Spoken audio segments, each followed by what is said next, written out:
Hey everyone, welcome to episode 2 of YungCast. We're going to be discussing all sorts of topics, but before we get to that, let me introduce my boy. Yo. My pal. Wait, Stain.Less? We saying Stain.Less here? Yeah. Alright, we'll do Stain.Less. My boy Stain.Less. You guys have seen him on streams and stuff. We usually play Fortnite or whatever every once in a while. You guys know where to check that out. No need to get into that. We'll save that for the end. But today's topics are pretty heavy. Mainly about TV and anime, talking about all the crazy new shows that have been dropping. We got MCU, Invincible, anime-wise we got Megaloboxing and a slew of other stuff we kind of want to briefly gloss over. And, kind of what's coming for 2021, because I feel like we're in a really good year for video games and movies and media in general. Dare I say potentially more powerful than 2020, just due to the nature of things. I don't know. We'll see. And then, of course, quick side note about the video game industry and kind of discuss some of the things of what's going on in there, because we're getting a lot of industry news but not a lot of game announcements, and that's a little worrying. All of this is tentative, by the way. Anything can change within now to June. As you know, E3 is right around the corner, so we'll just have to wait and see. We'll have to wait and see. So without further ado, let's delve into what are we playing. What are you playing? Oh, what am I playing? What are you watching? What are you playing? Let's start with that. Okay, so as far as what I'm watching right now, so obviously we both just finished Invincible because I just got done airing. Oh yeah, this is so good. I'm watching Megalobox 2 as it's coming out. Just weekly. finished that too, yeah. I'm watching Tokyo Revengers. You put me on. It was pretty. I need good. to. It's pretty good. It's pretty good. How many episodes deep are we right now? I think we're on 4 or 5. Okay, I believe. that's not too bad. And I know Loki's coming soon. Oh, Bad Batch. I'm watching Bad Batch. Yeah, that one's pretty good. Yeah, it's pretty Which fire. we'll also talk about later. Yeah, we can talk about that later. As far as games I'm playing right now, I'm playing a lot because I just got back from college, so I could play PS5 again. Mm-hmm. The main things I'm focusing on right now is I'm replaying Kingdom Hearts 2 because it's my favorite game. Yeah. Playing a lot of Monster Hunter Rise. That game's too good. You got to get ready for the May update too. They're doing another update. I just saw that. I need to get my rank higher. Yeah. Besides that, I'm just kind of flip-flopping around between the games I'm playing. I'm trying to beat Metal Gear Solid 5 again. That's a good pick. Cause I want to play it. Cause when I first got it when it came out, I was young and that was my first Metal Gear, like an idiot. So once I got at a certain point, I was like, I quit. I can't do it. Mm-hmm. It's too good or too hard. Yeah, but I'm older now. I got some Metal Gear on my belt, so give it another shot. Okay. And that's kind of. I'm playing Enter the Gungeon. That's a really fun game. It's funner than I thought it would be. I put a lot of hours in that when it first came out. The Farewell to Arms DLC is also really, really great. I also need to finish Haven too. I was gonna platinum it, but I don't know. I know I put you on it, but I still have yet to finish it. Sadly, I'm at the end. Excuse me. I kind of started, and I'm like, okay, this is fine. See, my problem with that game specifically is just the combat. Yeah, actually, that was my problem. It's really fun co-op, but it's really boring still, if that makes sense. Yeah, I really like the story and the characters and everything, and the world. It's just the combat gets pretty monotonous. Yeah. So I want to finish it. I was gonna platinum it, but there is absolutely zero threats in Haven. I have yet to run into a challenge playing that game. Towards the end. I bet towards the end it gets harder, but it's a spike. It's just annoying. It's not even it's hard. It's annoying. Mm-hmm. It's a hassle. That's what. Yeah, it's you're forced into. It's kind of like a Badger RPG in a lot of ways to me. It's just you're forced into situations and you only have a select few options to choose, and it gets really boring really fast. Yeah, I know two-thirds of the way through, there's this really, really impactful story moment, and it affects the gameplay, and it's super sick, and I was awesome. Wow, this is really creative and fun. And then that ends, and I was oh, now there's these new enemies here, and they suck, and you have to fight them all the time. I'm please put me out of my misery. Yeah, I could imagine. Yeah, so what are you playing, bud? I'm playing a little bit of everything. Y'all know how it goes. We just finished Resident Evil 8. Game was really godlike. It was so good. I just installed 7. I need to play. Yeah, I finished. That was another one. I finished Resident Evil 7 earlier this month, which was impressive. I didn't think I was going to get through it because I first played in VR, and you can imagine how scary that was for me. But I finished it finally, and it was a good game. We are playing Returnal as of right now, which is sick, and I'm on my first-ish cycle. and I'm like an hour or two in, and it's pretty pog so far. I'm definitely enjoying it. Obviously, we're playing Monster Hunter Rise, but you know, I've already explained that on Twitter. My Switch has been weird, so you know, already caught up on that game. And mainly, we're just chilling. We're just baiting our time. We're waiting for Biomutant, which I can't disclose yet, but that game's gonna be sick. And then we're also waiting for my next big game, which is Guilty Gear Strive, and the beta comes out this weekend. I'm gonna have so much fun. Like maybe Ratchet and Clank if it's. I'm not. If someone loves me 70, we'll play Ratchet and Clank. That's at this point I feel like that's the only way I'm playing RNC. They keep showing more footage, and the more I see, the more mad I get because the gameplay looks incredible. Like, it's like, heck yeah. All the smart stuff they're doing with the controller, kind of like Returnal. Like, you hold down halfway presses for one barrel of the shotgun, press down for both, longer recharge times, tactical gameplay. That's like all I've wanted to make the gameplay of RNC not as stale as it's been during the Future era. Because the core shooting just sucked after a while. You actually started playing RNC Future for puzzles. And that should never be. It's like a glorified Lego game at it. And they even noticed that and made a whole like Lego-esque game with All for One, I believe it's called. Their 4-player one. It's they knew. They knew there was things wrong. But now, ever since the PS5 and all the new stuff, guns can be kind of interesting again. And as long as they go in the direction of them actually being interesting, we're in for a good time. I just do not care for the story so far. Like, I really do not like the new characters already. I don't like what they're doing. I don't like Boy Scout Ratchet. I miss like kind of jaded, but you know, Heart of Gold Ratchet, like in the PS2 era. Like he's snarky, but he, you know. Yeah. Like not everything's happy go lucky, dude. He's in a capitalist regime. It's not fun. Yeah, because I haven't personally played Ratchet 1 or I haven't played any of the Ratchets until PS4, but I have seen many video essays about why the originals were special and why they were different from PS4.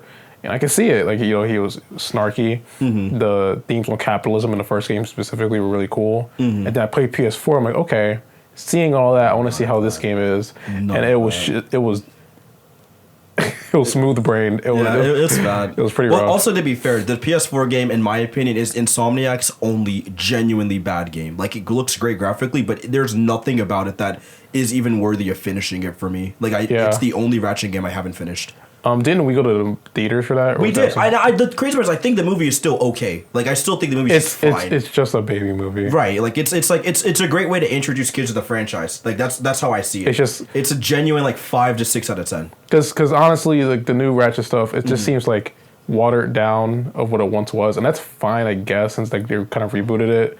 It's a shame. As long as it's like. I wouldn't be as upset if they... I'm sorry to cut you off, but like, I wouldn't be as mad if they didn't reboot it like 3 times in 3 generations of consoles.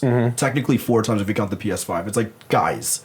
Because they had a mini reboot within the... Like, setting up for the reboots for Future and Deadlocked. Which a lot of people forget. PS2 Deadlocked, like, he kind of went back to his edgy... just jaded and no happiness. Like, happy gone. Like, my man's was just upset.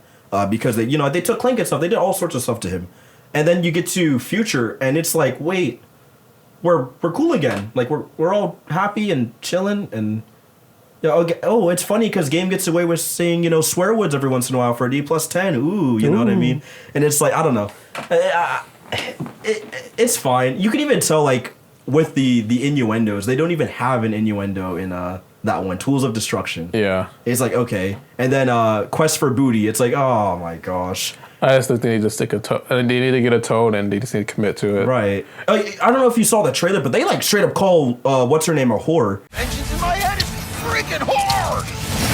The Ribbit. They straight up call her a whore if you listened closely in the State of Play. I'll play the clip. But like I was blown away. I was like, wait, so is this E+10 or not? Like I don't know. Like this is the issue. Like they have a tonal issue. Like I don't know if Ratchet and Clank is for kids or adults or older teens or like what they're going for, but none of it's working IMO because kids aren't playing Ratchet and Clank and stuff anymore. At least I believe so. It's all about like social experiences. Ratchet and Clank isn't that, So it's clearly for people like our age or like around our age, like 16 plus, right? Yeah. And like they don't want to like play that, if that makes sense. Like I wanted just a teen Ratchet or something again. I don't know, but that's me being picky. I don't want to get too into it. I know. Review later this or next month, so I'll kind of be nice until it comes out. But that's my thoughts on it now. And I'm gonna touch on this because it's loosely related, real quick before we go back to what we were talking about before. But I know, I forget where I saw, but some people are not like, yeah, we want to make another Jack game. Like, just make it. Oh yeah, Naughty Dog. Shut up. Yeah. Just make it then. Like, who's blocking you? All the money in the world. You can do whatever you want. Yeah, Listen, they're remaking Last of Us 1 again. For what? Well, I don't even think they're remaking. I think they got one of their sides, like Blend Studios, to remake. Then they have no excuse. Well, that's what I'm saying. I don't know. I'm mad that Blend Studios. We'll talk about that in a little bit. Like, because here's the thing, right? Last of Us, Uncharted, it's all fine. It's fine, but just give it a break. Just do something different. Yeah, either make a new IP. So hold those thoughts. Well, you know what I mean. We'll come back to that. That's kind of part of the developer talk. All right. We'll touch on this later. But yeah, basically, opinions. I mean, we can kind of segue into it. But basically, yeah, like that's what I've been playing. I've been wanting to get into old stuff. As a quick side note, I just almost finished my retro like consoles. My PS2 is modded. My Xbox is modded. My GameCube is almost modded. My Dreamcast I just bought is completely done. Like, we're almost ready to start doing retro stuff, which is really exciting because I get to play old games. I was telling my boy about this. I finally get to absorb like Breath of Fire and Legend of the Dragoon, some older kind of games, RPGs, and only ones that are the old schools that I've played, like the Squaresoft ones, Chrono Cross, Chrono Trigger, Mario RPG and stuff like that. I still haven't played Vagrant Story, and I've only played Parasite Eve 1. I haven't played Parasite Eve 2, but I hear that one isn't good. I don't know. So yeah, I'm excited to kind of delve into those. Hopefully this summer, like during July when nothing's out, because everything's just, bleh, you know what I mean? It's just vomiting. Everything's coming out on. I forget. Is Deathloop coming out in like the summer or is that September? Deathloop got delayed till September, which I am. We'll talk about that a little bit later. Yeah. So yeah, great talk, by the way. Let me kind of talk about the Sony stuff because that's my perfect segue into a quick sign on the state of the game industry. I want to discuss Sony, Microsoft, and Nintendo. I threw Platinum in there too. That's like a personal rant. But Nintendo mainly will be kind of a double one. I think that has to have a podcast in and of itself, so we'll kind of briefly go over it, because if we do, it will be like 2+ hours of why is Nintendo so bad, and yet we keep buying their stuff. But regardless, like I have some issues.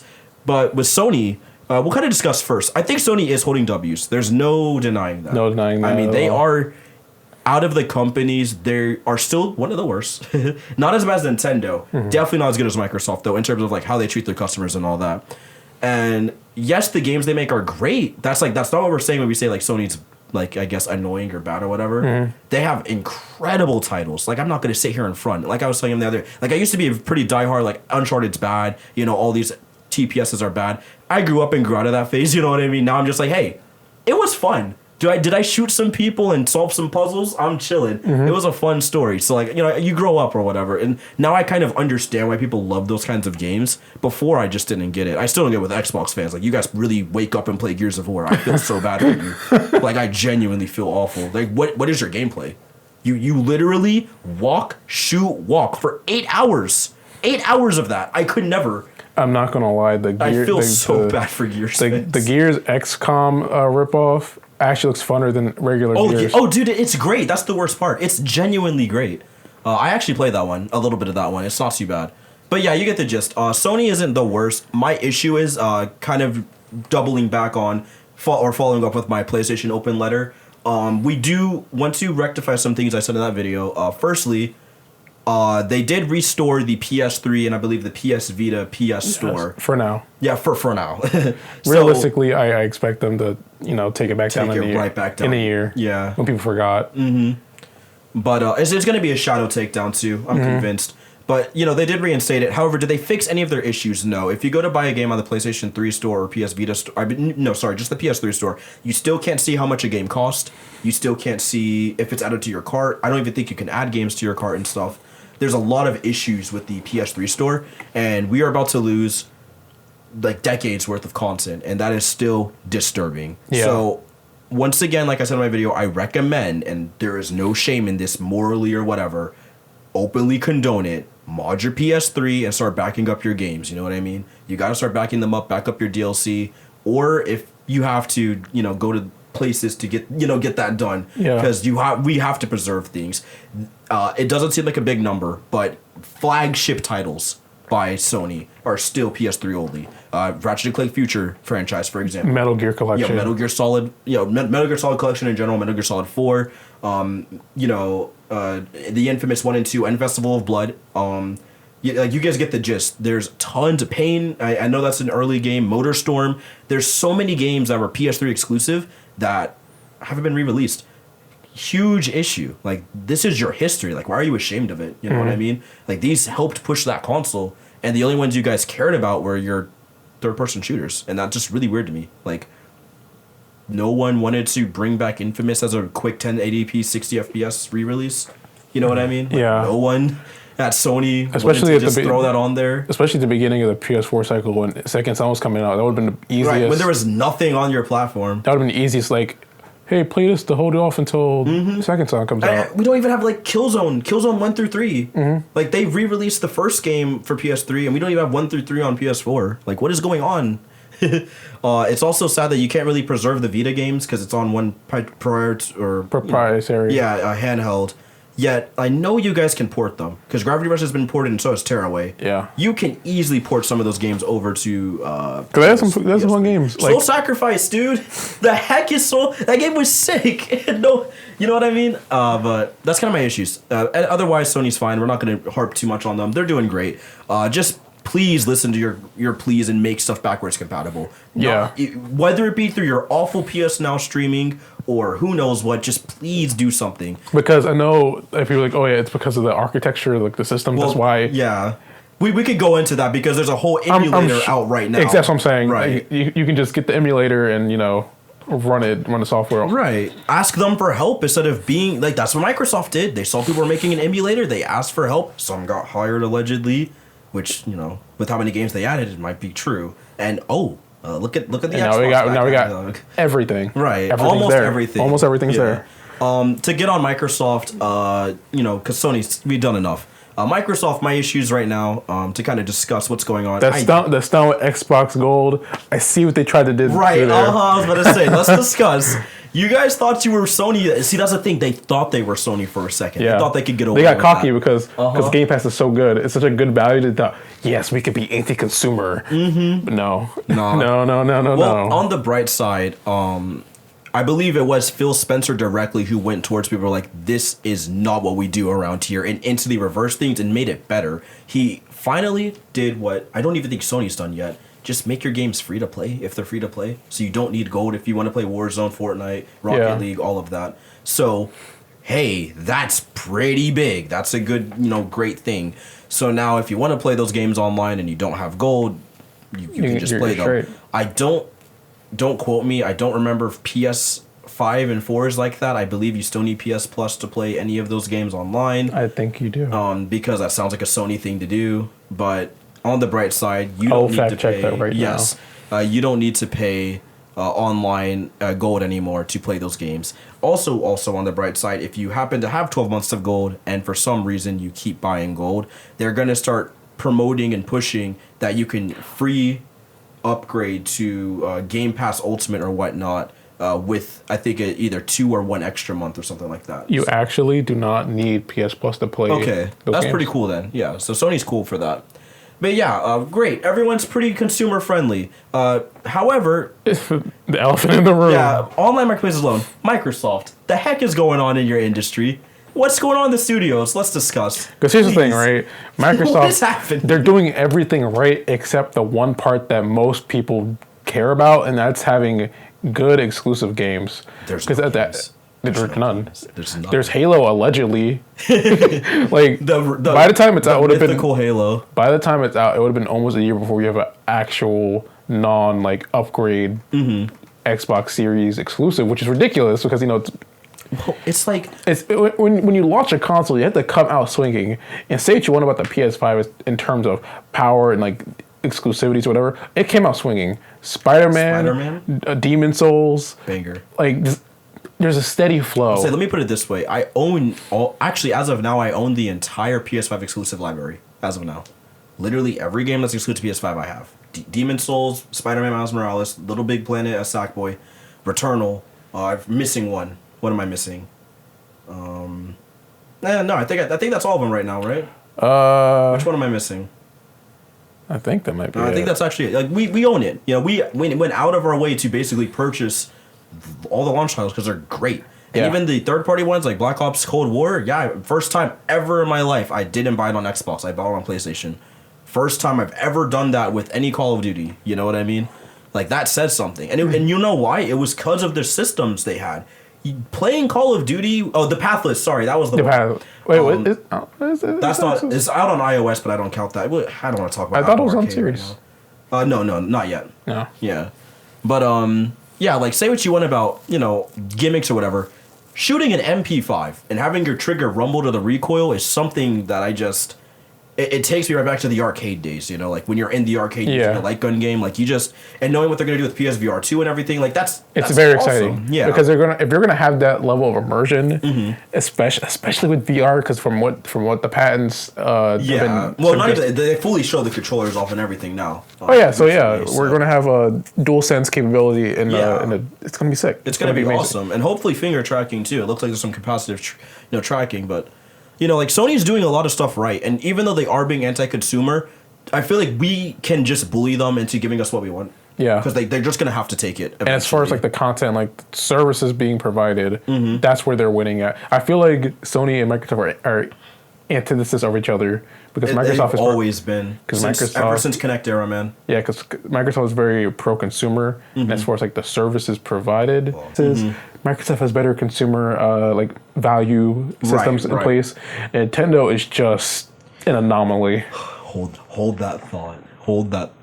Microsoft, all we're asking for is they're being transparent with Game Pass, and that's awesome.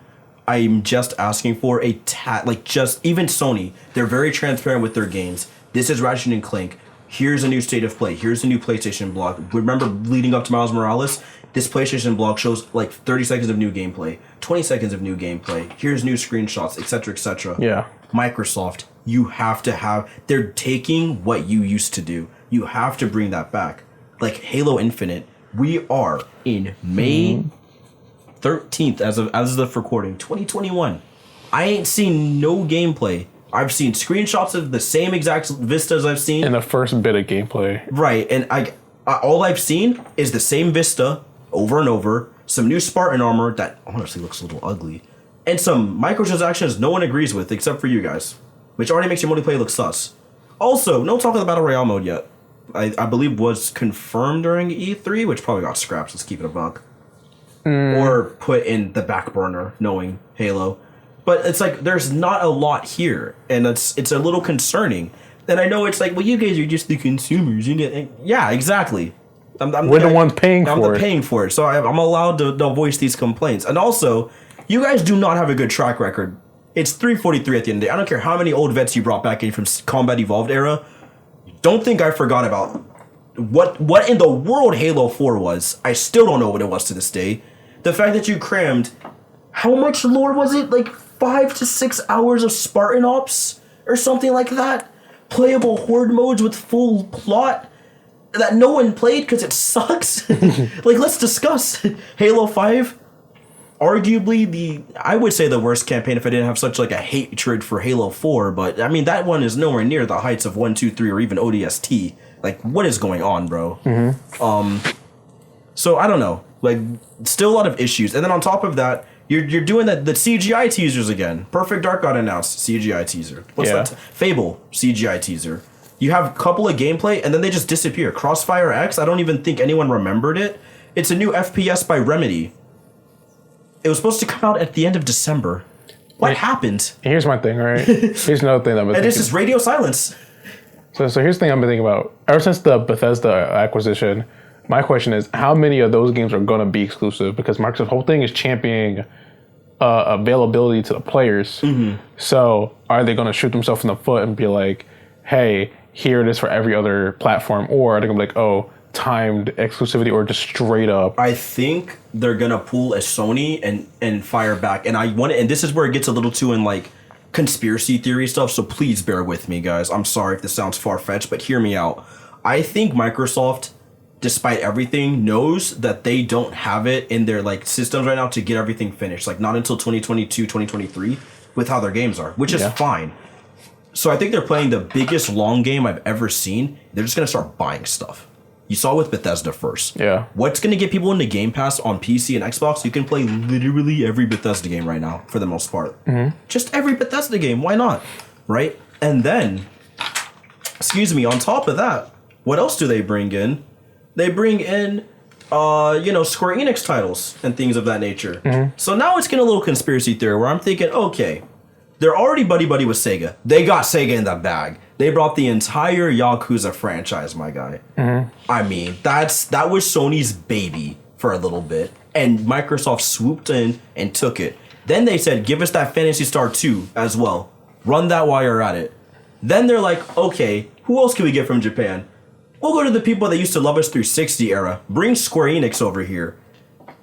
Sony has only had these 3 titles on PS Now and things like that. It's the Final Fantasy 15s, 7 Remake, and Avengers. That's it. Microsoft has all of it, usually on Game Pass. They just put FF10 remaster on there. 13's on its way with Lightning Returns and all of that. If you don't think they're about to make some big moves, they took Outriders from Sony day one as a Game Pass thing. If you don't think they're about to make some big moves with Square Enix, you guys are not seeing it. Like, they're setting up. They're playing like 4D chess again. You have to, like, that's the issue with these guys. You have to keep that in mind. If they snub like Dragon Quest, bruh, the new announcement's on its way. If they can take Dragon Quest 12 as an Xbox exclusive with like they did with the PS4, like when Dragon Quest 11 dropped, and then later next year or whatever, you guys will get like 11S or 12S with everything. That's big. I'm not gonna lie. Truly think they're I would definitely buy Xbox just for that. That's what I'm saying. I think they're doing the timed exclusives again. And honestly, I would be mad, but that's the game Sony's been playing. So why get mad at Microsoft for doing the same thing? Yeah, like that's the especially issue. when they probably need it more. Exactly. It's like, so there's no need for FF7R to take it until 2022 to drop. The first part, by the way, to drop on Xbox. I think that's stupid. And here's my thing. I think that's really unfair. As much as I don't really want to get an Xbox, I can't be mad at them either because I don't want it to just be a Sony monopoly either. Oh, see, this is the biggest thing. Microsoft doesn't care about console sales. Oh yeah, because they have PC. All they need you guys to do is get into Game Pass. That's all they want. And this is how it starts. Everyone's going to get Game Pass. And then, hey, Nintendo, you don't have to use your proprietary cloud thing. It's not working. We have this, our xCloud service. Just throw a little eShop banner, $10 a month, and you can get on xCloud. What's the harm? It just helps us, helps you. You can take all the profits even. It's Microsoft. They don't care. And then Nintendo has xCloud. You got hundreds of, Microsoft quote-unquote games to play on Switch. You've already seen it with Ori and other games, right? And then it just keeps bleeding green. I'm telling you, man, I think Microsoft is doing something really big with their xCloud service and stuff. And the way they keep rolling it out could set up for something really interesting that we've never seen in gaming. And I think it would work for the better. Because then developers, that like all of them are getting bought up, they just get to focus on making really good titles for once. Yeah. It's just like they're not going to be held back by hardware because they're not going to be held back by hardware because it's going to be the PC cloud streaming or whatnot, depending on what they're using. And all their expensive hardware they have to work on is already the Series X, which is technically almost as powerful as like a 3080 or whatever from what I'm hearing. So it's like, it's possible is what I'm saying. Like, they're setting up for great stuff. They just have to keep that same train going and just be more transparent. That's all we're asking. Because Sony's been pretty transparent despite everything. And so has, not Nintendo. But you get what I'm trying to say. Yeah. Anyways, Nintendo. Goodness gracious. Where do we even begin with these idiots? Man, it's like... I don't want to be harsh, but gosh. Do you even have anywhere you want to start with these guys? It's a lot. How do we let's start with IPs. Man. Let's start with the massacre, right? Let's start with the Nintendo's Red Wedding. I mean, I think there's only one way we can really truly begin this. You want to talk about Mario 35 or not even that? I'll never forget. It was a crisp February day in 2017. Got that. Watch a beautiful Switch trailer, launch trailer. Oh, and I'll never forget when I saw the purple mist. I saw my Goyle Bayonetta shooting at the screen, cracks on the screen. game number 3. Game number 3. And, it's like, I can't wait to get, like, another trailer next year. A year goes by, Mm-hmm. You probably just started development. Next we'll get on. Well, yeah, we'll get on platinum too. I'm not letting them slide this time. It's been 4 years. I would radio use the silent. slide, but I gotta go in on them. But again, bear with me. Hold that thought. So you had your Bayonetta 3. You know how much I love Bayonetta. So me as well, right? I as well, as they say. But I'm a little bit of a JRPG guy. Mm-hmm. Remember Shin Megami Tensei 5? I'm like, okay, this game looking a little crispy, a little different. Some time goes by. I'm like, what else Nintendo got? They showed us ARMS, SMT5, Metroid Prime 4, allegedly a new Pikmin. They kept rumoring, always putting little Easter eggs in the back. Little Pikmin would be on a desk. You know what I mean? Remember 4 years ago when Miyamoto said, "Oh yeah, it's almost done."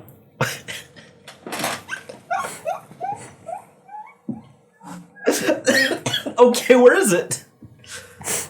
You mean so? This is Pikmin. This is the issue I have, right? As a fan, Nintendo's all about like teasing you and leading you to something bigger. That's always been their thing. New Fire Emblem comes out, Lucina's in Smash. New Fire Emblem's confirmed. Basically, it's popular. Insert game here. Character, Shulk gets into Smash. Xenoblade Chronicles X is in the work. You get the gist. It's all about leading into the next thing. Right, leading us to the next thing.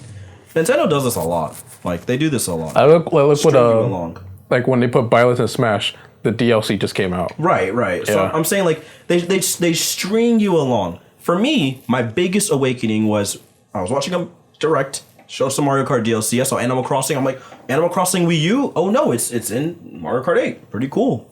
All right. And we did eventually get a new Animal Crossing, and Animal Crossing on Wii U technically, but we don't want to talk about that one. Amiibo Festival really sucks. Another Nintendo L. That whole era was L's. But okay, cool. Then the music started. They showed this little me in a Captain Falcon costume driving by. And I'm like, Mute City? So new F-Zero, like that's gotta be coming. It has been decade plus since I've seen Captain Falcon in 3D. A decade plus. I just want to see him again. Just check if he's okay. I just want to race on Sand Ocean one last time before I die. Nintendo, it would be nice. Maybe in 60 FPS HD. You know what I'm saying? Can we at least get some remasters? And so this is where it starts. Nintendo's been having many issues. They re-released their games for full price, $60, like Skyward Sword, Miitopia, etc., right? And some of them are remakes, to be fair. Like Miitopia, pretty much a new game. It's a full remake. They've done a lot of great stuff, and we're not discrediting that work. However, is a new Mii creator really worth $10 extra, right? Like if it's on the 3DS, you could usually get it cheaper. Let's keep it a buck, like used. You really want to pay like $13, $14 in a 3DS, or are you going to pay $50 to have a semi-upgraded version on your Switch? You know what I mean? Like these are the issues. Like this is the thing. Like Nintendo and for that games, same money, you could simply get Xenoblade Chronicles Definitive Edition. Right, and it's hard to justify even like Xenoblade. Like cool, it's in the Xenoblade 2 engine, but a lot of it is pretty much a 1-to-1 like copy and paste almost job. Right, except for the Future Connected DLC. That's what justified its price. Same with like 3D World. Like a lot of it is a copy and paste job. You added one new mode that's like 3 to 4 hours long. I guess now it's, you know what I mean? Like now I guess it's not something I could justify buying. Mm-hmm. You made a couple tweaks to the gameplay, make it a little faster, which was nice because it was a slow game. Mm-hmm. The Bowser's Fury stuff was cool, but it's like it's not valued as much. You know what I mean? Right. I would much rather have like. Why did we never get Odyssey DLC? Yeah, it was so easy. Why is there no DLC for half your games? MK8 Deluxe came out. It is the number one selling Switch game. Still the number one selling Switch game. No DLC. And if I don't understand. And if we're not getting like a straight up 9, then what are they doing? That's just it's literally listen. It's easy money. Even then, like most developers, like I don't know, Sony and Microsoft just develop DLC alongside their new games. They have a separate team that does it. You know what I mean? It's just tracks. It is just tracks. And don't say it's hard work. We know that's why you have a separate team doing it. and to clarify, I'm not talking Breath of the Wild DLC either. We're talking about quality DLC, not content. Oh man, I can't believe someone went there. I will say, Champions Ballot was fun. I thought it was sick. Yeah, I but the first one was literally just cut content. Oh yeah, you just wanted the little Masters Arena or whatever. Yeah, how can we make this a pass? How can you make this an expansion pass? Give him a motorcycle. Was it a motorcycle pass too? Yeah, it was two. Oh, see, it doesn't even matter. See, the first one sucked. The second one, because the first is literally just boss rush. To be fair, I would kind of argue the same a little. No. Xenoblade Chronicles 2 was like dummy cheap. It had no reason being that good because you have like expansion passes like Breath of the Wild for 20 or whatever. Mm-hmm. Then you get like the entirety of Golden Tora for $20 if you bought it at the time. I think it's different now. I think it's like 30. Actually. Yeah, it is still 30 or whatever. Or it's $30 now. Because you could buy it by itself. You don't even need to get Xenoblade 2 for that. Right, because it was, but the whole thing, it was a standalone game. Like they made it as a standalone. It's its own thing. It's a prequel to Xenoblade 2, right? Essentially. Yeah. And if you bought the expansion pass, you'd get the entire thing for $20. Like you get that and other stuff. Right, and extra side quests and stuff. Like that's an expansion pass. Like, you get that, you get Shulk, you got Elma, like it's boss so fights much and stuff. It's like, so much crazy. So much stuff. But then you get, then Nintendo just drops the ball. But that's a whole other thing. Like that's whatever. That's just Nintendo being behind the times. My issues with Nintendo, as of right now, are your abhorred online, these awful release schedules, the lack of games, and I'm tired of people saying COVID as an excuse. Yes, it happened, and it's going to affect us in 2021. However, that is with Sony and Microsoft, people that are consistently, well, not even Microsoft, they're still going to have a good launch, they said. Sony still has a consistent lineup right now, as of right now. Returnal is still out, you know what I mean? Games are coming out. Ratchet & Clank is done. This summer's going off. They're going off right, for summer. They're going off. Horizon is pretty much a lock-in for 2021, at least. God of War probably got delayed. Who cares, right? Like, it's whatever. Yeah. But they staggered it because they already are working on these games. Nintendo, what is your excuse? Because you're in the same boat as Sony. You're not a Microsoft where you just picked up Bethesda and just picked up companies and just started working, where it makes sense to see maybe they're not going to have much this year. And that's fine. COVID happens. Who cares? But Nintendo? They're up in projects. You don't have an excuse. Either nothing's been getting worked on or nothing's been getting worked on. Again, maybe E3, God himself will come down and say, whoa, it's not the Rapture, just here to finally drop F-Zero news, because Miyamoto won't do it. The only thing that could, for me, the only thing that could save Nintendo at E3 that they gotta have, and this is a requirement, they need to have... Spit that. They need to have Breath of the Wild 2. Gameplay. Yeah, okay. It needs to be gameplay. All right, but for the next thing, bare minimum, I mean, like, bottom of the barrel, a cinematic for Metroid, gameplay for Bayonetta, and a release date. Yes. Actually, yes. I'll talk about Platinum in a second, but yes. Like, this is the issue. Those are just the standard stuff. Like, the terrible, whatever. That's just typical Japanese companies. My issue with Nintendo is how anti-consumer they are. The lack of cross-saves and cloud saves with Animal Crossing, the abundance of issues and quality control with their core systems that I've had, unless you go out of your way to buy another $300 console, which I have to do essentially if my Switch keeps dying on me because its micro SD card chip is now busted for no reason. I've taken great care of this thing. I've put glass in all of that. And it just falls apart because it's old. Like, I don't know what to tell you. It's been like 4 years, right? Yeah. And it's like, you know what I mean? All those issues. And then my biggest one is its lack of virtual console. I don't care how many quote unquote free games you throw on SNES Classics or NES Classics. I don't care. Where's the GameCube support? Where in the world is the Wii support? This is literally the perfect console for that. Wait, where is the GameCube? Where's N64? Where's the Wii? Where's Game Boy? Where's Game Boy Advance? Where's Game Boy Color? What is with Japanese companies recently completely pretending like their old stuff doesn't exist? And don't you dare come into the comments or whatever and tell me that I should just, play a Wii U. I don't want to play it on the Wii U. I can't take the Wii U with me. You know what I mean? I can't. I don't have a 3DS right now. That's been long gone. You know what the 3DS went towards? PS4 Pro. You know what I'm saying? Like, long gone. I have a Switch though. It'd be nice to play stuff on the Switch. How people are playing stuff on the Switch. They gotta mod it. And it's proven that these things can be done on your console, which is the frustrating part. It's proven that you have emulators and stuff. Kind of similar to the PS4 Pro when people learned that the PS2 emulator was pretty compatible with everything, or the PS2 parts that they're using were pretty compatible. Like, people put full PS2 games on their modded PS4s right now. It's like, what's going on? You know what I mean? I want backwards compatibility on everything, and Nintendo more so than ever, because there are a abundance of games that, you know, Capcom is not re-releasing some stuff. Like, Capcom is not re-releasing Gotcha Force. Yeah. That's just not happening. It would be nice not to pay $400 for it on eBay, right? There's literally no other choice but to pirate that game, or quote-unquote pirate. It's not really, because you can't get it anywhere, you know what I mean? But because they can't get mad at you for pirating if they don't make it available. Right, and it's like, what in a way I could support you, even if it cost. Put Gotcha Force on the Virtual Console eShop for $10. You know what I mean? Put Geist, the Nintendo-made FPS, on GameCube on there for, like, this is your history. Metal Gear Solid Twin Snakes, the Metal Gear Solid remake. Mm-hmm. I'm sure Konami wouldn't mind if you guys threw it up there for $10, unless they have some big, you know, big brain MGS plan. If anything, if they're doing like an MGS1 remake, like they keep rumoring, because Konami is about to go crazy this year, allegedly. They said they got some stuff to show off, which. What? See, here's the thing. I want them to either go off or get bought. I'm tired. They can't get bought. They're making way too much.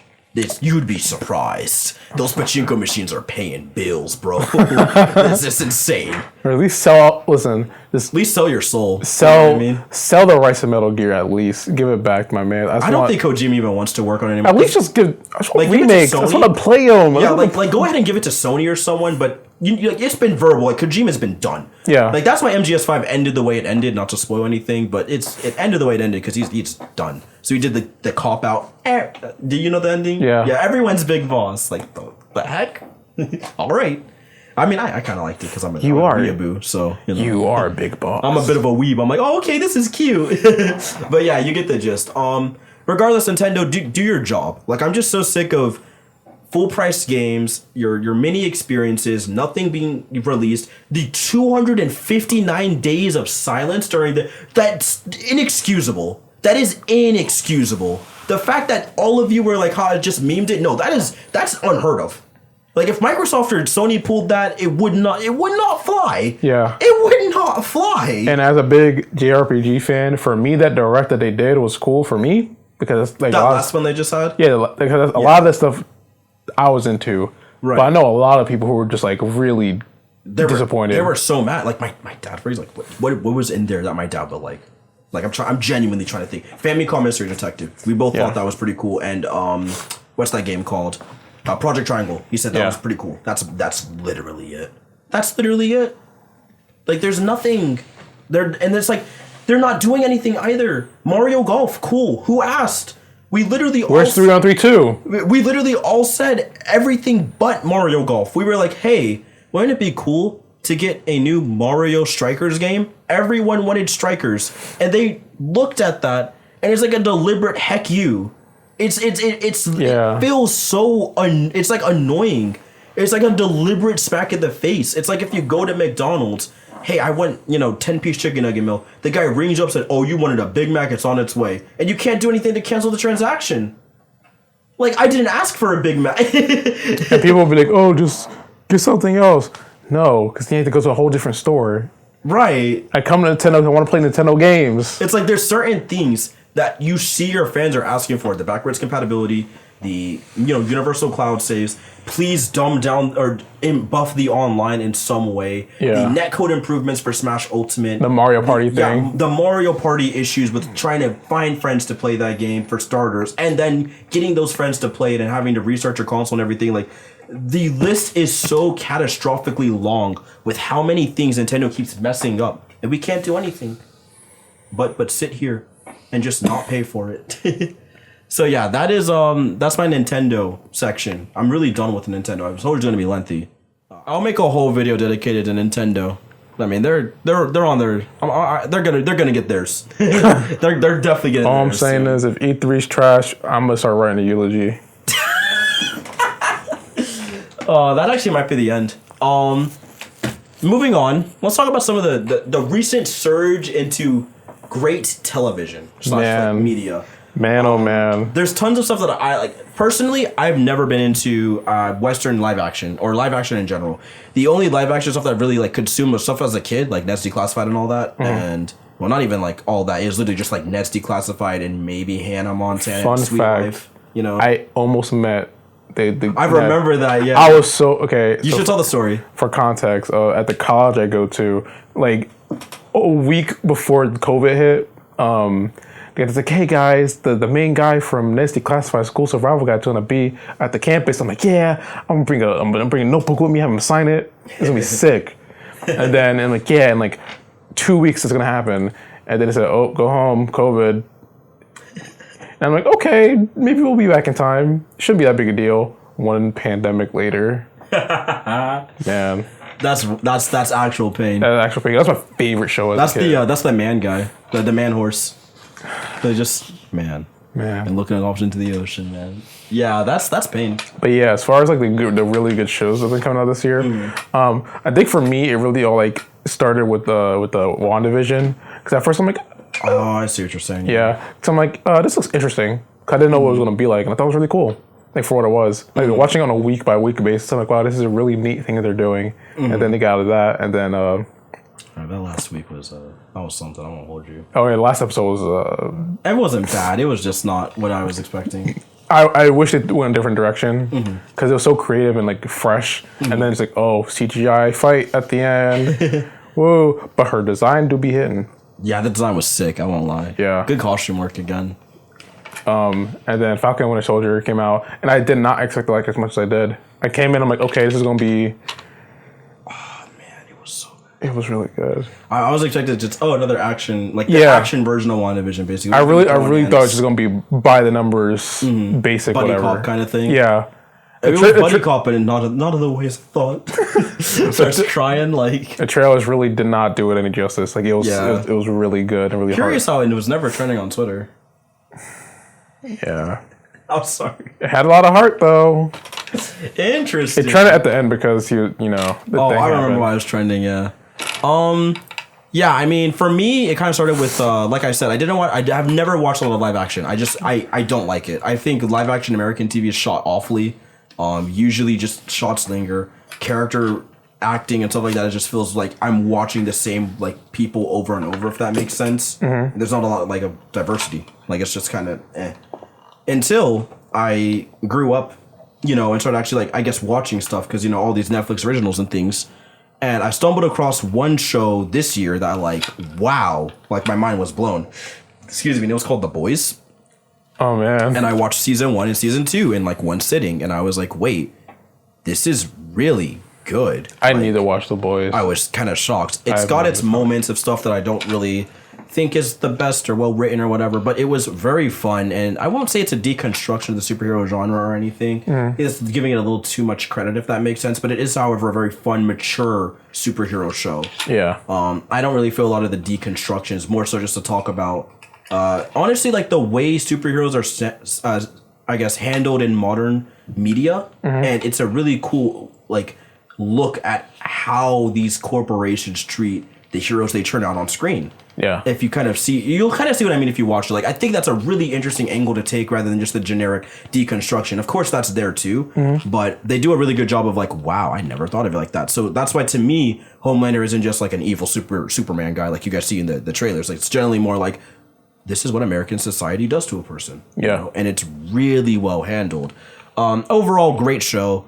And that was like the first one to make me go like, wait, this is pretty good.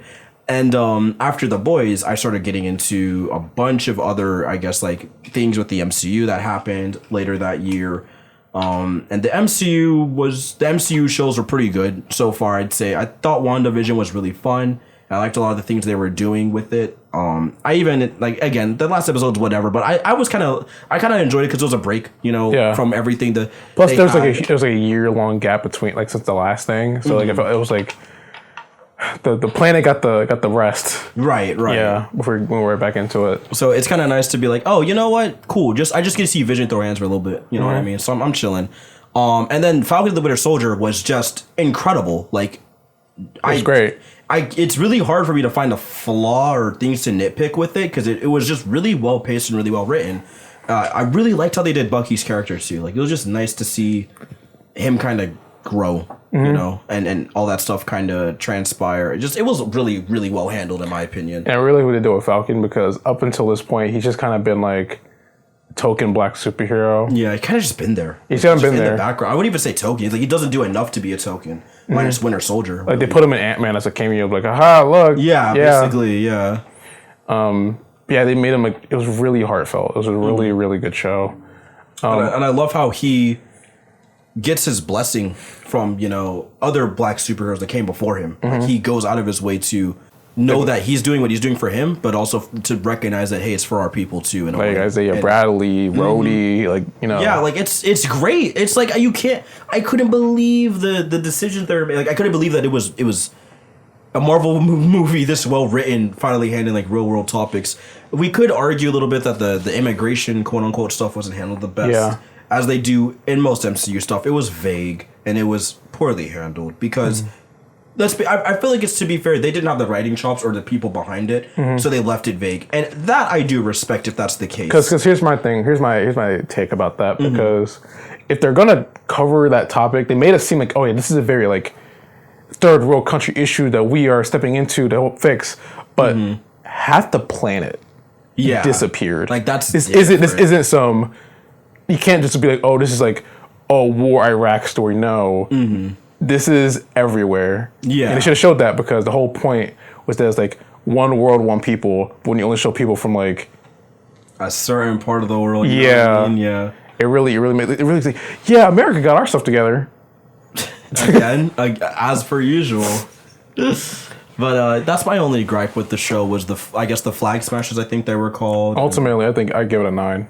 I don't even argue. I'm fine giving it a 10. If I enjoy something, like if I could rewatch episodes, or if I like, I don't know, I kind of want to just like sit down and rewatch it and like absorb it again, I'll give it a 10 for me. Like I just enjoyed it a lot. I'm a pretty easygoing guy though. Like I give a lot of the stuff a 10 as long as I can rewatch it. It's, you know what I mean. Like it doesn't mean too much scores wise. That's why I try not to do scores, because you know I feel like they're pretty like hard to gauge for someone like me. It's like. You talk to me, it's like, a race? Oh, that's a 10. It's like, what about? Yeah, and? That last episode made me cry, so it's a 10, you know what I mean? So that's just kind of the person I am. Speaking of making you cry, man. Are we going to talk about it? Yeah, I think we got to talk about it. So. We'll do the shows that, like, made me realize, dang, I'm into it. I'm into, like, watching stuff again. It's Invincible. Invincible. Invincible's. So, funny story about Invincible, like... Prior to the show being announced, I've heard about it here and there, specifically when it ended, when the comic run ended. When was it, 2015? No, I think it was later. Or was it 2016? I'm going to check. Yeah, check. But the point is, when it ended, because I think that was around when I started getting into comics, and I'm like, oh, this sounds cool. And I read the last chapter out of context, so I'm like, huh. But I didn't really like get into it, but then I heard they're going to do a show adaptation. I'm like, okay, I'm going to read it. And I binged the entire thing in a handful of days, because it is genuinely my favorite comic of all time, easily. Right. My favorite comic ever made. And so when they did the show, I'm like, wow, I can't wait for this. And honestly, it was just really good. It was a really good show. Obviously, the stuff about Omni-Man really set the internet on fire, as you know, as expected. Think, Mark. But yeah, I think I'm about to tear up. I think the misleading thing about the show for a lot of people is that people come in for like, oh wow, shock value, gore, but the series as a whole, it's very heartfelt, and its themes are less about the gore and action and more so about like the characters, which is very misleading when you consider that the action is very good. Yeah. I feel like, because kind of like you were, I've said, I've only read a bit of the comic. I've only, like I said, about halfway through the first volume, technically. Like, I'm getting back to where I stopped because I had to reread stuff to make sure, you know what I mean? But I read it like years ago when it was first recommended to me by that Comic Drake channel, and I was like, wow, all right. And then I got into it, I'm like, oh, this is great. Then My Hero Academia dropped. And me being 9th grade, really mature comic or cool superhero teens? I'm gonna read cool superhero teens, you know? Which honestly both are pretty good in their own ways. But Invincible show came out, and I came back and I'm like, all right, I'll give it a watch. And watched the first, I was like, I don't think I like it. You know, like I got through the first couple episodes, like I don't think I'm a fan of like the changes and stuff, because I felt like they were, I guess, changing a little too much for me personally. At least again, like just reading, like literally just reading the comic alongside watching the show, basically. So I'm reading the comic. I got pretty much up to the Omni-Man stuff and the college stuff and the.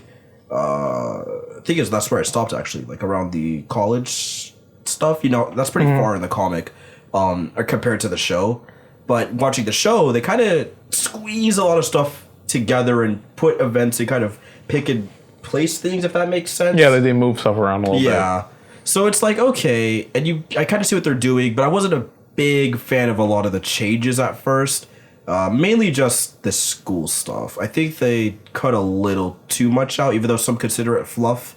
I kind of considered it a little important to his character, especially the scene with the principal. If you read the comics, I thought that was really, really good. Genuinely, like one of my favorite panels. This little like smile. It's like, oh, that's great. And then like the teacher's talking off screen, principal's talking off screen. That stuff is great. And then there's like none of that, I think, in the show. I think he gets his name from his dad or something. I can't remember. Who name drops that he's not invincible or something? I believe in the first. You're talking about the first episode? Yeah, it's like how he gets his name in the show. I can't remember. He's like, yeah, Mark, you are invincible. Yeah. And he's like, that's it. That's the name. Dude, I know. It's a little corny in the show, right? Just a little bit for me. I mean, I think that might have been a little intentional just because. Oh, I know. Yeah, I saw what they were saying. Again, then we get to those last 4 to 3 episodes, and I was like, oh, I take everything I said back. I like the changes. For the most part, the only thing I don't even feel like getting to the video is I just don't like Amber. I don't think they'll do much to redeem her in season 2. I think it's kind of the most they could do to redeem her is the relationship will end. Hopefully, I'm praying, dude. Just let it end. But other than that, we'll see. But other than that, it was great. Like that last episode of Invincible, it brought the show from like an 8 to a 10 because it's like, how do you get better than that? Like it's so good. Honestly, it's genuinely incredible. Like they adapted it like beautifully. Yeah, a lot of heart went into it, considering the budget and because of how popular it is. You know the budget's gonna be popping next season, right? The next 2 seasons. Yeah, and you know what the craziest part is? This is light work. This is just the beginning. Like it gets even crazier with the plots. Like we're actually about to enter a little bit of a lull, right? Because the story doesn't do too much for the first couple. I think it's like some side stuff basically happens, and then it's right back to the big stuff. Just based on how they've been adapting so far, realistically, they're probably gonna squeeze some of that down. Oh, I hope so. Yeah, absolutely. Yeah. So I mean, the way they paced it was fine too. Like I didn't have any issues. Like they did a pretty good job of compressing it into in digestible bites. Realistically, if the episode length stays the same and the general amount of episodes, I'm guesstimating 1 to 2 episodes of, there'll still be stuff going on, but just, not as high stakes before we get into the meat and potatoes. But yeah, Invincible's a great show. Yeah, it's great. I just really want to keep, I guess, harping or whatever on that last episode. It was incredible. Like it's really hard to find stuff that was that impactful. Like the music choices were on point finally after. I think it just took you off guard because it was so much garbage licensed music. You didn't expect it to be a good soundtrack. So it's like, oh, you guys do have composers, huh? You know what I mean? But yeah, like that. The final episodes, the way they take certain scenes from the comic and recontextualize them, like the subway scene that happens in the comic, not nearly to the extent as the show, but it's great because it's like, oh, that's a little more Omni-Man, you know what I mean? That's a little more him. Also, the cast was phenomenal. Yeah, the voice acting was really, really good.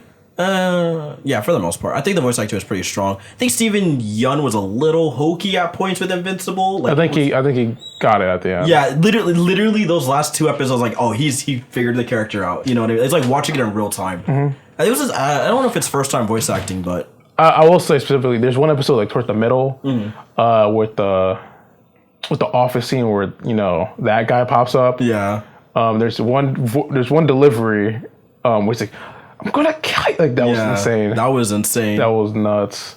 I really loved the voice acting from like the cast in general. Like there is a reason why the Omni-Man scene is so quotable and so like because J.K. Simmons did his thing. Like, he killed that role. Just it's just great. And personally, that isn't even my favorite part. Right? I was tearing up a little bit. The part that actually made me cry, like that got to me, He goes to space. He talks to the orange alien guy again, and he sits down the rocks and stuff. And he goes, "So what are you gonna do?" Right? And it shows, just like the comic, it shows you everything that's to come, and it flashes through everything with some pretty funny music or whatnot. And he just looks back at Earth and looks back at him and just goes, "Probably finish high school." And it's like, man, 10 out of 10. That's it. They nailed it. You know what I mean? Like they got it. They got the heart of the show. It's incredible. It's so good. And he's like, "What's high school?" Yeah, and it's just done, and I love it. I really liked Invincible for the most part. There's some stuff that I could get into that I just don't like, but you know what? I'm gonna let people have their fun. Who cares? Literally, who cares? That last 2 episodes were so great. I don't even care anymore. And speaking of greatness, we gotta talk about another. I want to talk about Megaloboxing. Believe me, but Man, there's I so really much talk we about... can't spoil for this podcast. Yeah, because it's we can't. too good. It is too good. This is you owe it to yourself to just go in there raw. I will say, I did not watch season 1 until like a few days ago. Oh, really? Yes. So I watched it all like back to so back. that's why you're so on to. Okay. Because I watched Megalobox when it dropped. Here's the thing. No one was talking about people. it. People kept telling me to watch it, and I'm like, yeah, I'll watch it eventually. And I kind of saw a spoiler for the ending. I'm like, oh, whatever. It's just a boxing show. That's literally what I thought for the longest. Oh, bro, you're wrong. And I started watching. Like, it's on Netflix. I have a lot of spare time because me and my girlfriend are moving out of college. So I'm like, I need to watch something. I'll watch Megalobox. Let's see. Little did you know, bro. Little did you know. Season 1 is such a roller coaster of highs and lows, and it's great. It is the epitome of sports anime. Oh yeah. Easily. I think Megaloboxing is like the best sports anime. Yeah. It's like, I'll say it's right above Haikyuu for me. It's right above Haikyuu because Haikyuu's pretty. No, Haikyuu's right underneath. Second best is still Free. Second best is, people don't know, Free is really good. Free is like, it's Haikyuu on crack. Like there's some stuff that happens in Free, but yeah, dude, Megaloboxing is just sick. Like it's incredible. There's a lot of great character writing, a lot of quiet time, which is always underrated in those types of shows, and it goes so far in its lengths to stay true to its themes and its core I guess like 90s aesthetic. They literally downgraded the sample rate to get that feeling, even though their background art was gorgeous. Yeah. And if that's not being true to the division, I don't know what is. Right. And you know what the crazy part is? I watched season 1, right? And I already said, okay, this is easily top 10. Oh, yeah. Favorite anime of all time. Right. And then I watched the episodes that are out now. We're on episode 6 right now of season 2. Oh, it just gets better. It might just be my favorite anime. Oh, I'm jumping. Am I jumping again? Maybe. At the very least, it is top 3. Yeah, I said top 5. I feel like top 10, top 5 for me, just because that first Full Metal Alchemist Brotherhood. Full Metal, it is so gosh darn good. Because it's like, it's just so gosh darn good. It's like Full Metal, that and Gurren Lagann. That's like, yeah, I feel you. There's some bangers. The eternal juggle. But the point is, right? It's incredible. And I thought season 1 was great.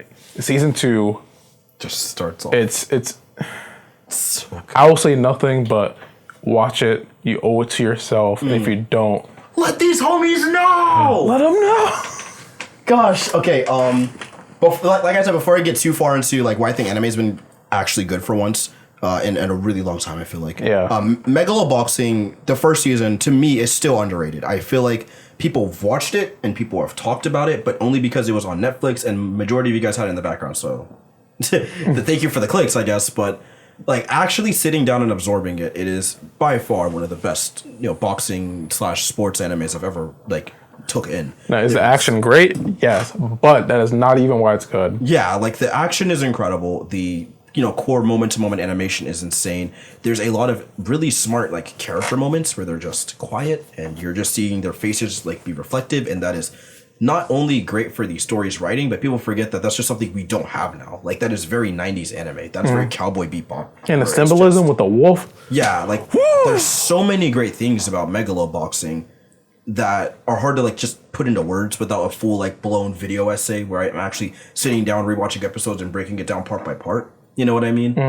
And it's just incredible. And it's this is the type of stuff that were missing, and that everyone keeps claiming that they went back, and it's like, but you're not pulling up. Like, that's kind of like my issues, not with the show itself. I think the show is great. I just want to talk about like with the fans. Like, everyone's always talking about, we want 90s anime back, we want, you know, OVAs and they come back and people are just like, I'll watch it later. yeah, it's not even I'll watch it later. It's I'm watching Promised Neverland right now. I'm watching Dr. Stone. Dear Lord. Oh, we don't got to talk about season 2. I feel bad for you guys because to me the manga was mid anyway. So I felt a little bit of joy inside. I'm like, you got the Tokyo Ghoul treatment. I told you it was some mid. That's what you get for being racist. You know what I'm saying? They literally skipped the best like, 2 arcs. Mm-hmm. All I'm saying is if the auntie didn't look like that, maybe I would have been nicer to y'all. Maybe. I'm not going to hold you. I was out of pocket. If y'all kept reading after that, unless you're black, of course. I'm going to say you sus for that one. I'm not going to hold you. I don't know. I feel like I got to that page, or, you know, that when I was that reading panel. it. Like, as it came out, I was reading it as it was coming out. And I was like, oh, we don't do that here. I stopped reading. I'm like, It's like if MHA had a character just full blackface. I'm like, oh no. Might have to drop the show. I mean, what did you... Oh. I haven't caught up yet. No, it's not even that. Oh, I mean, you did do the South Korean thing. No, I don't think you know. So this is one MHA character, right? Who has literal black skin. And I saw a thing where all these white kids are going in a blackface that cosplay as characters. I'll send you the video, but it's... MHA fans are so stupid. They're a different breed. Yeah, it's really hard to say, yeah, I like MHA, because it's like, oh, you're one of them? Now, my question is MHA fandom a different breed, or are we only picking out the bad apples? I think we know. We both knew the answer. I just wanted to sound smart. But yeah, anyways, Megaloboxing is incredible. You should definitely watch Megaloboxing. You feel me? Like, yeah. It's very, very good.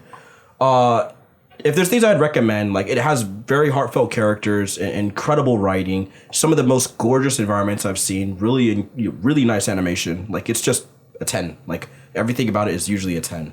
And there's just a lot of stuff that there's, you know, to love about it, right? And it's easy to binge and get through in one sitting because it's 12 episodes, right? Yeah. So, watch Megaloboxing. It's on Netflix, Hulu, Funimation, and Verve, I want to say. Is it on Crunchyroll? I can't remember. It's on pretty much everything, if I'm not mistaken, as of now. At least the first season. The second season is... ongoing. Only Funimation? I believe it's only Funimation. What the heck is that? Anyways, only Funimation.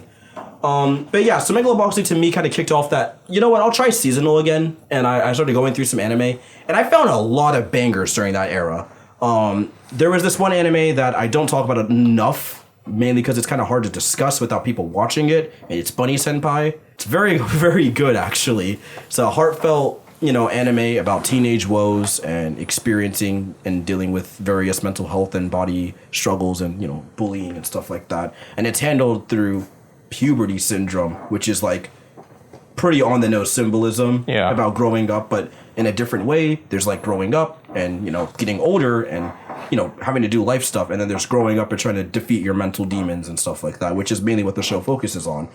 So despite some of the, I'd say, more like jokey fan service elements, which are not really there, it's just between two people that are literally dating in the show. Yeah. It's very, very well made and heartfelt, and there's some stuff that legitimately like makes me tear up.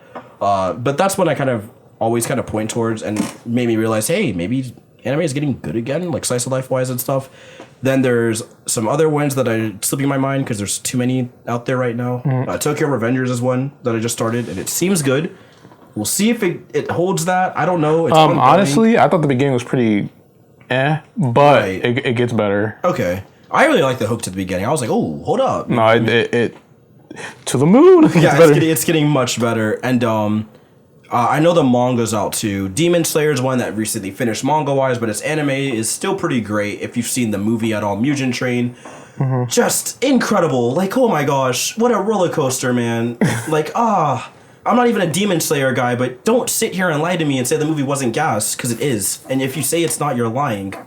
I forgot who I was watching who said Demon Slayer movie wasn't that hype, but like, get a life, dude. Have fun. Like, oh my gosh, it's an hour of your life of just pure like shonen action. You'll be okay.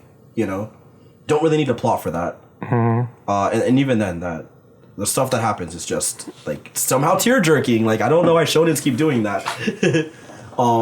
It's just been great for shonens. We are entering a really weird phase because we're about to get back on. What's even happening? Like stuff's kind of slowing down, I guess. Not much is really coming out. Jujutsu Kaisen kind of took our internet by storm for a little bit. Which I hear the manga's going okay. I would disagree, but who knows? Maybe it'll swing back. But I heard some stuff. It does not sound the best. I wish all Jujutsu Kaisen readers the best. Y'all about to get bleached, like. About to hit you with the bleach moments, bro. And as someone who's read Bleach, yeah, sounds about right. Let's just hope homies don't start getting like hollow form after hollow form after hollow form in Jujutsu, because then I think it's more of a who dies today, right? Like who's getting murked next? Oh, at least it's not as bad as AOT. How y'all doing? Oh wait, did you hear about the bonus chapter? Oh, thing? I told you I dropped AOT. After watching the second episode of season 3, it is not for me, bro. I think I'm just too. Dog, it gets worse. There's this leak, right? Apparently, there's gonna be a bonus chapter. Okay. That takes an already pretty not great ending to turn it to complete dog water. So, I saw. So bad. No, please describe for them. Spoilers for AOT. Listen. Or for of you that are still, reading the manga. So basically.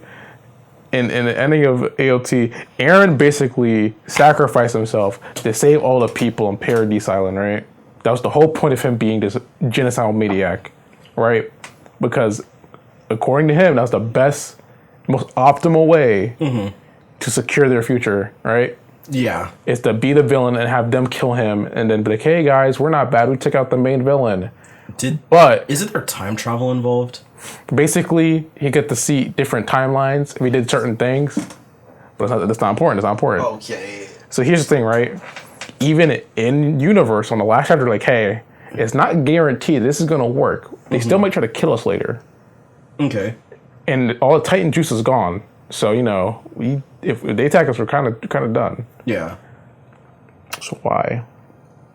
In the leak, they're like, oh yeah, so. Another war happened and we all die. What? Like all of the Paradise Island marked. And get this. and get this. Not only is there still Titan juice. What? Yeah. It sounds like AOT writing. That's the worst. So just to spit on this man's grave, Mikasa brings her son and she pulls an erased. To this man's grave.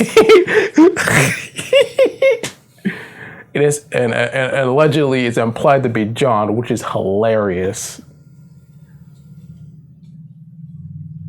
Again, as I was saying earlier, I dropped AOT on season 3, episode 2 because I learned totally fair. I'm possibly, and I don't mean this in a rude way, I may just be a little too ethnic for the show, and I had to dip.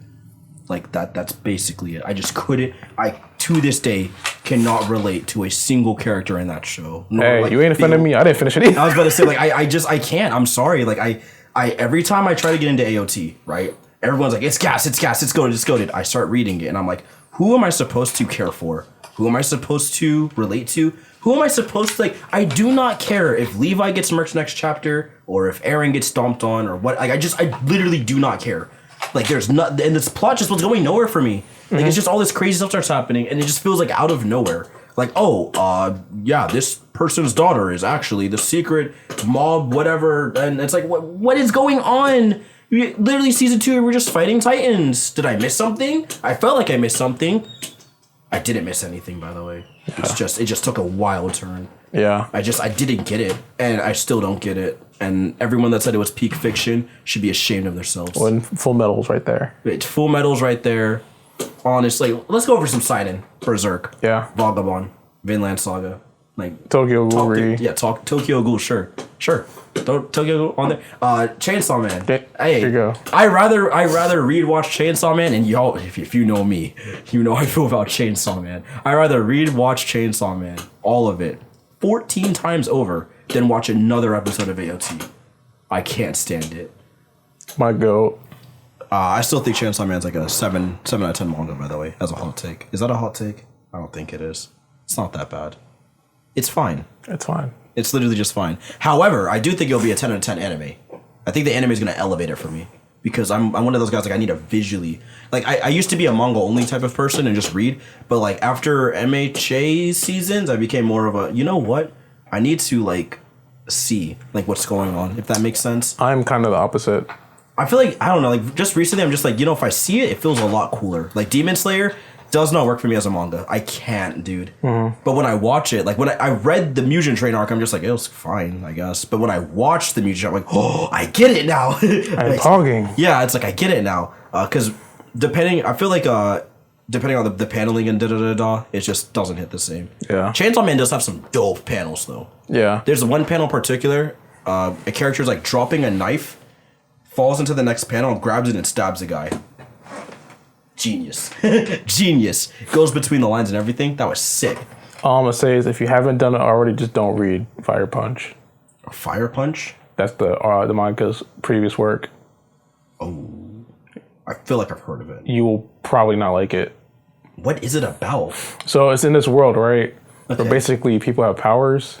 Cool. But so there's this lady called the White Witch, and her power is that basically endless winter. So the world is just a constant state of winter. Just shoot her. They don't know where she's at. She's did it in depth, right? Here's the problem.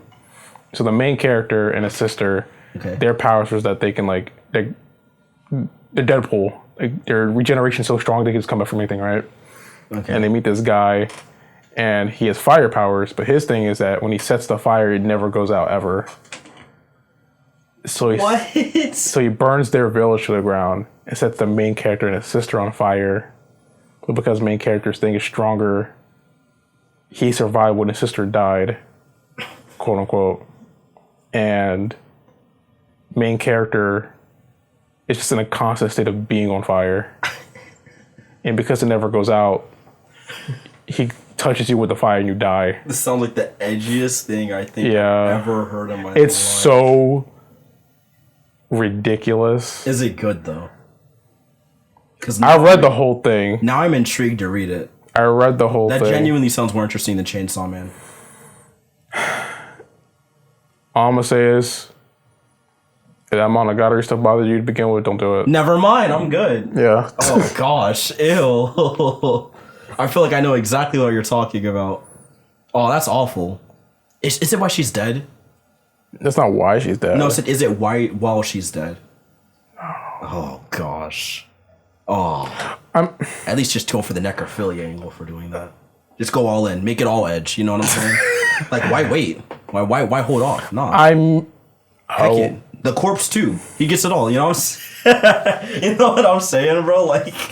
And here's the thing, right? Mm-hmm. If you don't like that, do you like the ending for Chainsaw Man?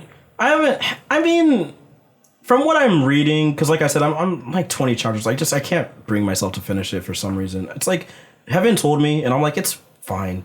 Like Chainsaw Man is not bad. I just do not see the hype. You will hate how Fire Punch ends. You're gonna hate it. I think that the stuff they're gonna set up for in Chainsaw Man is gonna be more interesting than what I've read, if that makes sense. Like, it's like, I don't know. I don't want to like turn into a Chainsaw Man, like hate whatever. It's just probably just not for me. Like, it's just, I respect it and I respect what it's doing for some of its characters. I think are really well written and really cool. But like the main character, I don't get it.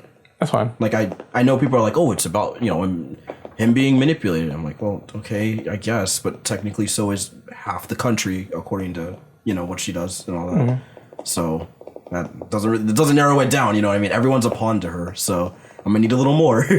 And then the other half is like, you know. See, there's a very specific panel at the very end. I feel like that will make it click. I get what you're saying. Yeah. But you just gotta watch me read and just be like, the heck are you talking about? I can just point out the right there. I mean, I'll figure it out.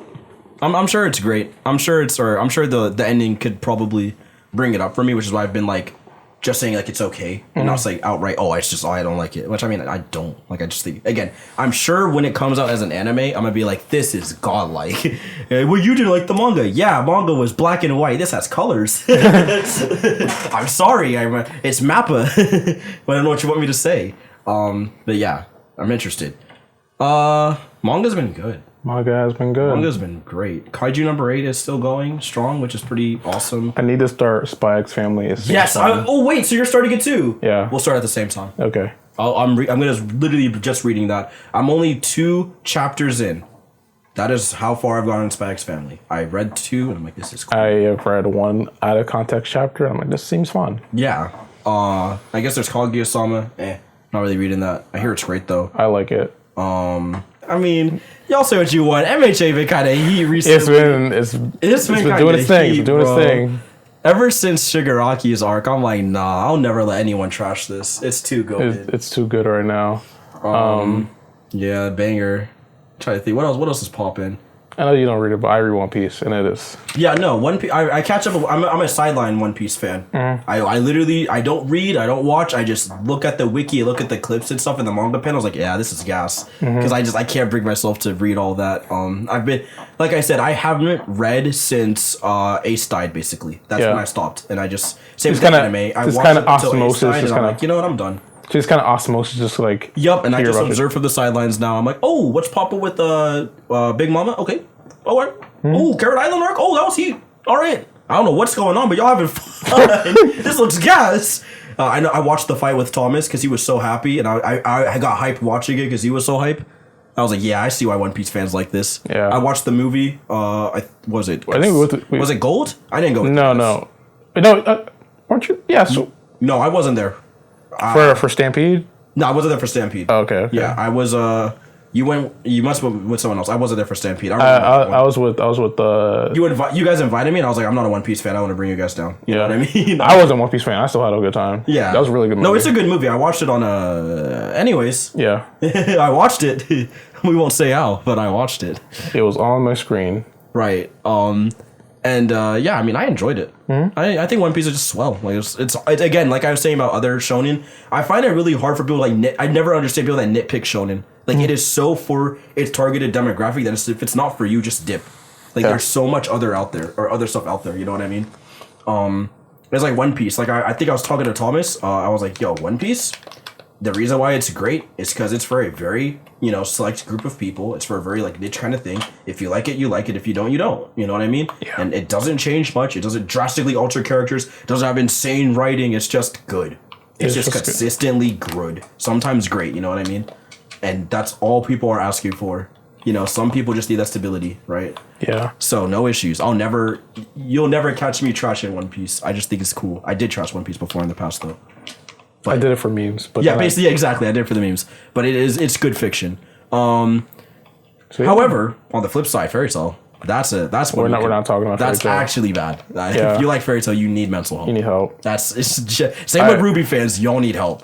Like Ruby fans actually need Jesus or something stronger, like some religious force in their life, because there's no way you could watch it for so long and think this is okay. It's like, y'all, is everything all right at home? Is everything okay? Because it's bad. It's really bad. Yeah. Anime's good. Manga good. Things are good. I would talk about comics, but I don't know enough. I'm such an outsider. Comics are okay right now. Yeah, I'm such an the last comics I read were the Death Metal series, I think. The DC Death Metal. Death Metal was fun. I caught up with that. And I had a fun time with that. The stuff with DC right now is pretty hit or miss. It's either really good or it's not. Okay. Like Swamp Thing is awesome. I heard that was good, actually. Yeah, Swamp Thing was dope. Marvel, I'm pretty out of touch with that. I just watched the very specific things I care about. Venom event was really fun. I fell off Marvel once the alternate universe Earth disappeared, where Miles used to be from. I mean, it's there again, continuity, like it exists. Well, it's just not in the But I was a huge fan of I think it was the Ultimate world or whatever. Like, I liked what they did with, the Guardians of the Galaxy in that world and Peter Quill, and I think they had Kitty Pryde as one of the characters. Like, that was fun. That was really fun to, explore and stuff. And then, all I'm gonna say is that it's not good. Marvel comics are pretty poo poo. But what is going on right now, though? Listen, I don't really care. Listen, all I know is that they've always been bad to me. The core universes. Mm-hmm. The Venom event was cool. Mm-hmm. Daredevil's amazing. Always. And yeah, that's about it, really. Yup. Every time. Listen. I just want you I just read Daredevil and most of the variations on Spider-Man. Okay. Like Spider-Woman, Silk. Silk is still going? They just did a new run. What? Isn't she a clone? How do they handle this? No, she's not a clone. Not anymore? She was never a clone. That was just my fault. Yeah. Not just yeah. That's true. I thought there was a Silk that was a clone. No, Silk is she got bit by the same spider. Oh, okay. That's different. Yeah. Was that Worldwide Spider-Man or something like that? I don't know. I gotta find the arc again. That arc sucked. That arc was awful. Oh my gosh. Clone Saga. The one where Peter Parker gets money is wow. It was bad. Wait. Let me show you the new suit. So they changed his suit, right? Okay. What do you think it looks like? I just want to hear. I mean, probably the classic, red and blue. Wait, you're talking about Peter Parker? Mm-hmm. Maybe a slightly more like neon mech version. I don't know, red and blue, something a little more sci-fi. Just because. You're half right. Okay, cool. It is more sci-fi. I will give you that. So the backstory is, he is now a streamer.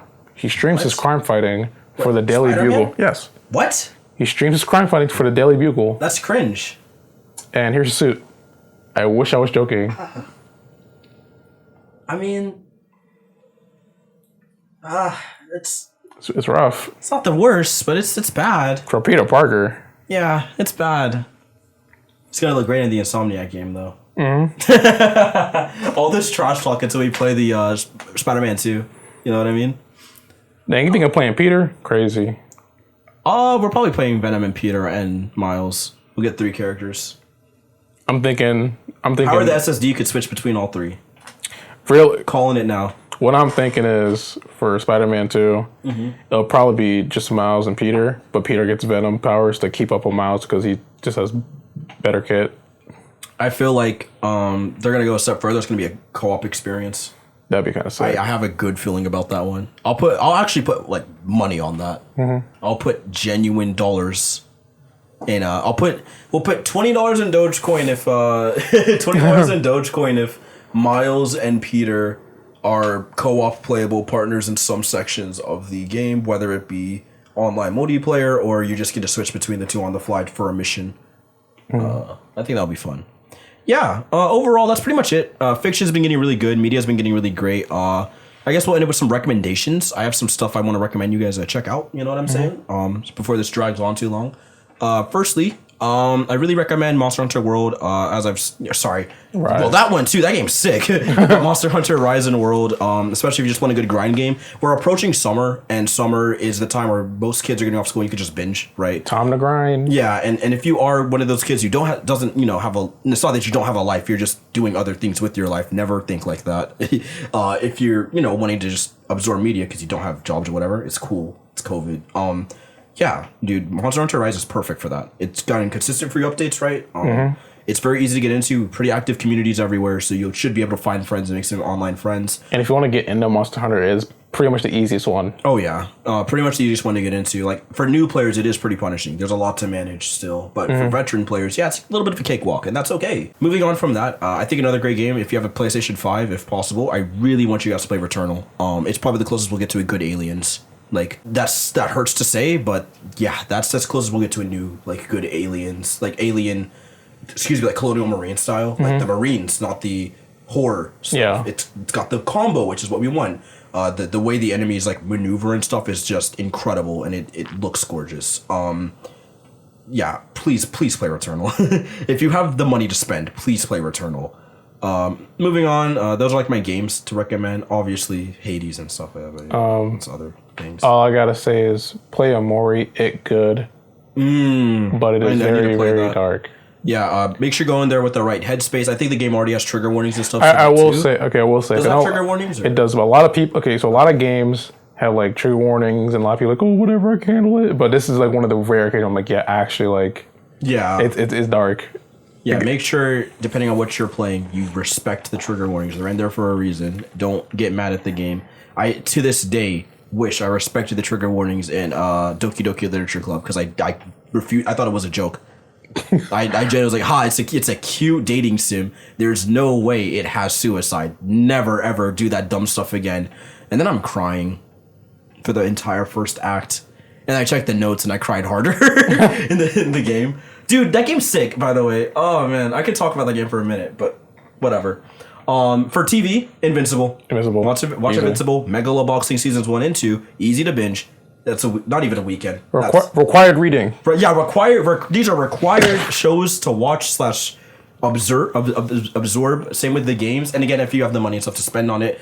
For the shows, don't feel shame in using sites to watch them. These guys are getting their... The legal kind, of course. Yeah, the legal... Yeah, wink, wink, nudge, nudge. They're getting their coin. We just really want you to absorb the media. And hey, a lot of the people that are in those industries, newsflash, they just want you to absorb the media too. They don't really care. But yeah, that's all. Yeah. I'm signing out, Young Falcon. If you guys want to follow me and keep up, Twitter, YouTube, Twitch, all that's down below. You guys know where to find it if you're watching this on YouTube. If you are on other services, I don't know if I can even get other services. I don't know how to work that. That's like the OnlyFans, bro. But this was a mistake. I don't know if I could put this on like Spotify or whatever. Anyways, if you want to on other services, YouTube Young Falcon, Twitter Young Falcon. Is it still just Young Falcon? I don't have a 2246 there anymore. And then Twitch is Young Falcon GG. All underscores between Young and Falcon. Cool. I'm working on stuff. Next podcast, I'll have things to plug. Yes. But can I plug your... No, I don't want to plug your Twitter. Do you have like a public one yet or not yet? Working on it. Okay. Cool. Never mind then. That's everything. Hi, I'm Stain.Less. Thank you guys for watching / listening. It's going to be very fun to edit this, honestly. And I can't wait to do part 2 sometime in the near future. Part 3. Part 3? This is episode 3, right? Yeah, but like with you, it's part 2. Yeah. So I'm well, technically... Yeah, technically part 3, but... You know, it's kind of hard to get heaven on for these. But yeah, anyways, thank you all for watching. I hope you guys have a great day. Make sure you stay safe, stay hydrated and all that, and peace. Peace.